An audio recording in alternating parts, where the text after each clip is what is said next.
আজকে একটা গল্প শোনাই, সবাই শুনবেন। কুকুরের চেয়েও নির্লজ্জ আমি, তবু তোমার দরজার সামনে দাঁড়িয়ে থাকি। হয়তো একটা বার তুমি ফিরে তাকাবে, একবার বলবে থাকো, যেও না, কিন্তু তুমি তাকাওনি। তোমার চোখে আমি ছিলাম শুধু এক অচেনা মানুষ,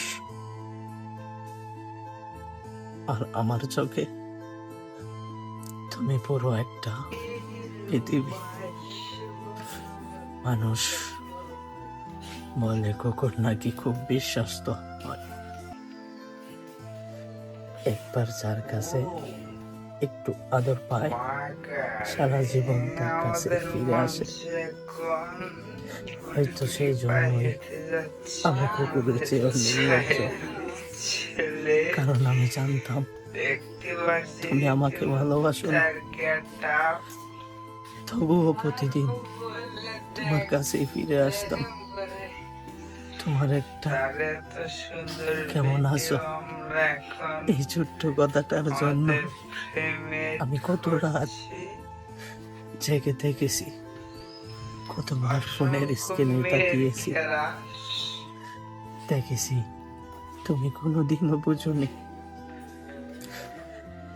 তুমি ব্যস্ত ছিলে তোমার পৃথিবী নিয়ে, আর আমি ব্যস্ত ছিলাম তোমার একটা হাসি নিয়ে। বেঁচে থাকতে অনেকবার ভেবেছি চলে যাব, নিজেকে বুঝিয়েছি যেখানে ভালোবাসা নেই সেখানে অপেক্ষা করা বোকামি। কিন্তু মনটা তো আর কথা শুনে না, বারবার তোমার কাছে ফিরে আসে। তুমি অন্য কারো সাথে হাসতে আমি দূর থেকেই দেখতাম, মুখে হাসি রাখতাম, কিন্তু ভিতরে ভিতরে সবকিছুই ভেঙে যেত। তুমি জানো না কতটা কষ্ট লাগে তখন, নিজের সবচেয়ে প্রিয় মানুষটা তোমাকে একদমই গুরুত্ব দেয় না। একটা সময় বুঝে গেলাম ভালোবাসা জোর করে পাওয়া যায় না। কাউকে যতই মন থেকে ভালোবাসো, সে যদি না চায় তবে তোমার ভালোবাসা তার কাছে শুধুই একটা বিরক্ত হয়ে যায়। তারপরও আমি বদলাতে পারিনি, আর মাঝে মাঝে মনে হয় হয়তো একদিন তুমি বুঝবে, হয়তো একদিন তুমি ফিরে এসে বলবে তুমি এতদিন আমার জন্য অপেক্ষা করেছিলে।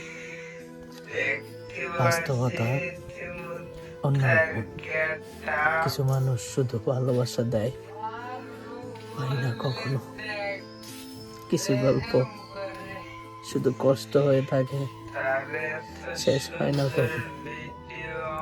আর আমি সেই গল্পের মানুষ যে আজও মনে মনে বলে কুকুরের চেয়েও নির্লজ্জ আমি, তবুও এখনো তোমাকেই ভালোবাসি। গল্পটা কেমন লাগলো কমেন্টে জানাবেন। Thank you.